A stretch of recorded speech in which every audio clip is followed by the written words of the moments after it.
Bonsoir à tous. Aujourd'hui, je viens vous donner les bilans des affrontements qui ont été signalés dans la cité de Munyariguru, dans les territoires de Masisi au Nord Kivu.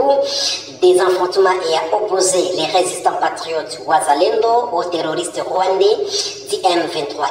Alors, des affrontements ont été signalés ce mardi 13 juin dans la cité de Munyariguru, dans les territoires de Masisi, non loin de la route Sake-Kichanga. La vidéo que vous êtes en train de voir, ce sont des maisons qui ont été incendiées par les tirs, par des bombardements.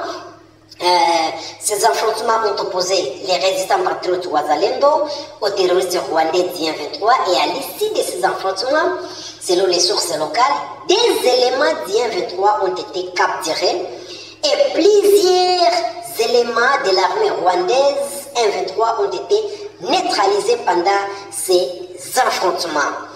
Alors, on dit que l'armée, on dit que les résistants d'autodéfense ou Wazalendo ont réussi à faire battre en retraite l'armée rwandaise qui s'est retirée avec ses blessés et ses morts. Nous disons encore une fois, bravo aux résistants patriotes Wazalendo. Nous devons remercier et encourager, féliciter les Wazalendo. Pourquoi? Tout simplement, ils sont en train de rendre la tâche facile aux FARDC parce que quand les FARDC vont lancer des offensives sur les positions occupées par les 1-23, la tâche sera facile aux FARDC. Pourquoi? Parce que tout simplement, les 1-23 n'auront plus encore des effectifs suffisants.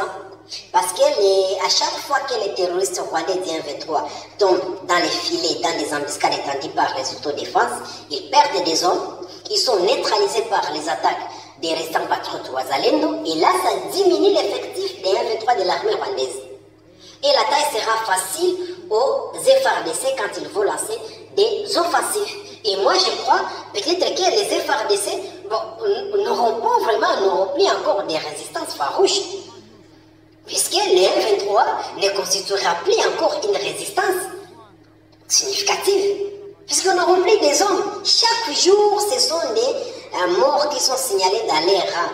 Chaque jour, ils tombent dans des embuscades étendues par les Wazalendo. Chaque jour, ils sont attaqués par les restants patriotes Wazalendo et ils perdent des hommes. Et des officiers supérieurs même de l'armée rwandaise. Et nous partageons avec vous des images.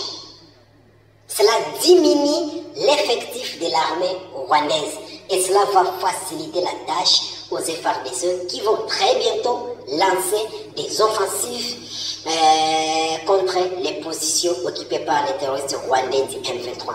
Voilà pourquoi je demanderai aux FARDC de soutenir les Wazalendo, de leur donner des munitions quand ils ont besoin de munitions. Parce qu'ils sont en train de diminuer l'effectif du M23. Les Wazalendo n'écoutent pas les cessez-le-feu. Les cessez-le-feu qu'on appelle, que la communauté internationale appelle, c'est pour seulement les FARDC et les M23. Les Wazalendo ne sont pas contrôlés par la communauté internationale.